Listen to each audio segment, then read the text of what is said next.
Mm. Good evening, ladies and gentlemen, and welcome to season 2 of the Stephanie Stevens Show and Pronoun TV. Thank you guys so much for supporting the channel and helping us, educate and inspire our communities and other communities that might not understand what we're all about. And now that we're all talking, this is an amazing thing. We are now going to be able to understand each other, I think, a little bit better, because so many people are on the internet and all over the world, we're talking now, and this is a great thing. So today on the show, I decided to invite Miss Gia Bathory to my show. She is sort of like a spiritual leader. She has this crusade of just a different way of looking at things from the LGBT two-spirit pronoun community. I saw a lot of her stuff I thought would be quite interesting that we should mention. I watched a lot of the videos, and she was doing certain spiritual dances, and then also the Vampire Diaries kind of a spirituality thing. Also, I saw that she is an arch priestess, actress, and author of quite a few different books. And I was intrigued by this. And I thought, how does this play into our community? How does this play in the sense of just being yourself? So I want to say welcome, Gia Bathory. Bathory's fine, whichever. Okay, well, welcome to the show at season 2 of Pronoun TV and the Stephanie Stevens Show. Thank you and welcome. I hope I said some of this stuff right. My agent, she wrote down all this stuff and sent it to me for me to sort of caption to try to, so we could understand what your life is all about. But there was so much. So I was trying to put it in together the way she was saying it here, and I think we'll get the full story, and we'll hear it from you as we go along. So where are you actually living? I currently live in Western Kentucky at the 3rd incarnation of the Temple of Great Mother. Okay, now Kentucky's known for the Kentucky Derby. Have you ever been? I have. I actually started out as a milliner. I was a hat maker. I attended a school called Fleur de Paris in New Orleans, which was started by Coco Chanel and founded by her. And one of my passions was hat making, so I made a lot of derby hats. Well, that is, I'm gonna be honest, because I'm from the States. I'm from Orlando, but I've been living in Canada 33 years, and I always look forward to the Kentucky Derby because of the hats and the grandeur of it all. I could care less about horses racing and all that. It was all about the pomp and pageantry of the Kentucky Derby. So I want to just talk to you a little bit about, first, let's clear this so this way it's out, because she always, my agent, she has a way of correcting me every time. Your pronouns, what are your pronouns? I use feminine pronouns. Identification-wise, I identify as a serpent, but female pronouns are fine. Okay, wonderful. Now, let's talk about what you do. What is it that you actually do on a day-to-day that inspires you, and also you earn money? And what is it that you do? Is this I'll let you explain it. And then this way, because all this stuff that she wrote here, I think it's better for you to explain it, and then I'll get into the questions she put here. Okay. Well, I do a lot of things. I started out as a cabaret and burlesque entertainer back in the early 90s. And then I started getting into belly dancing, and I did that for about 17 years. As far as what pays my bills, I run a PR company that does marketing and PR artist management for mostly fashion designers, musicians, photographers, people like that need sort of industry representation in order to keep their work safe and to keep their best interests represented. Okay.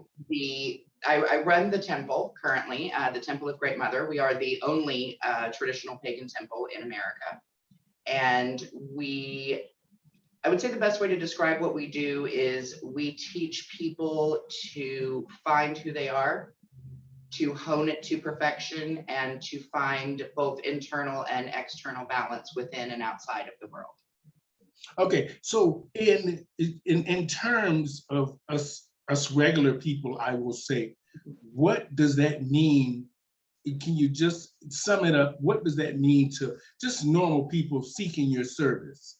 Okay, to normal people seeking my service, that would mean that one of our priestesses here at the temple can handle just about anything that's wrong in your life. If you need counseling, if you know, not licensed counseling, obviously, but if you need counsel, spiritually speaking, or with your personal life, one of us is here to help you.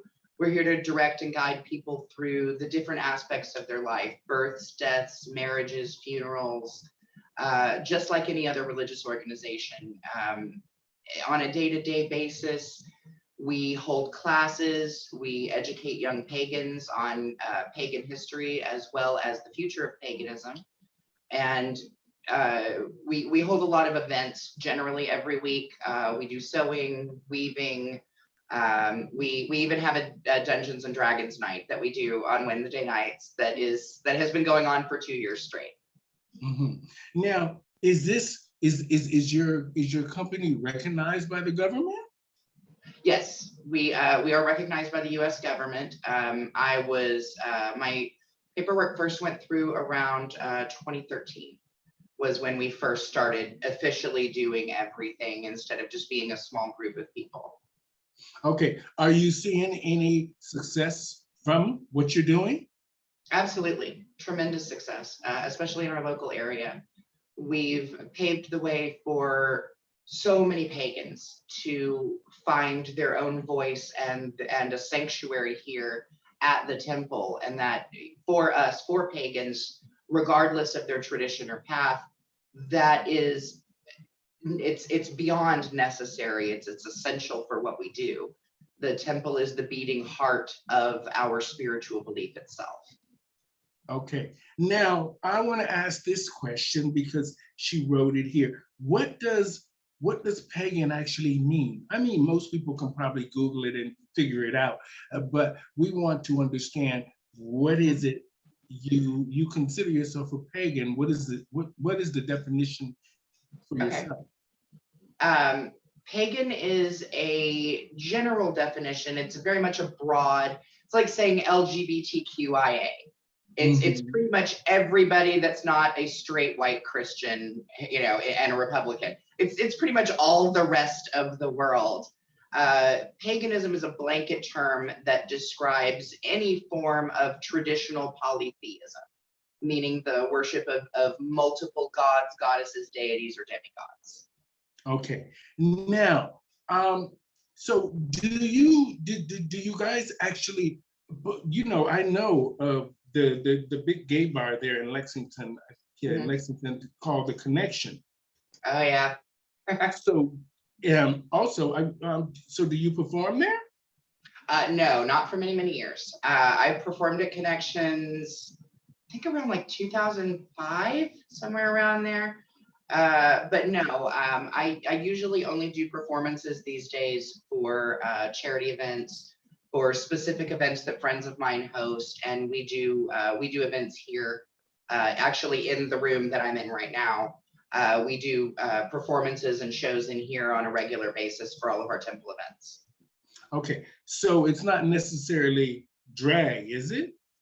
It is everything. We have drag kings, we have drag queens, we have just generally non-binary creatures. We have belly dancers, we have burlesque, we have comedy, you name it, we do it. Okay, so basically fantasy and illusion. Fantasy what? Fantasy and illusion. Absolutely.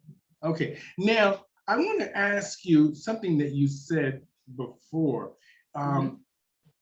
about the Oh my God, it slipped right out of my mind. I'll go right to the next question. It slipped. It was something really, it'll come back to me. Okay, we'll be here when it does. Now, I want to talk about the connection for just a minute. Okay. Did you ever frequent the bar? No, I did frequent the one in Nashville though, under the safety wings of Miss Calpurnia Adams, Okay. many years ago. The reason I'm asking about the connection bar is because I wanted to know if you knew of a transsexual that was murdered by an army man there that made Yeah, national yeah. news. Now, I don't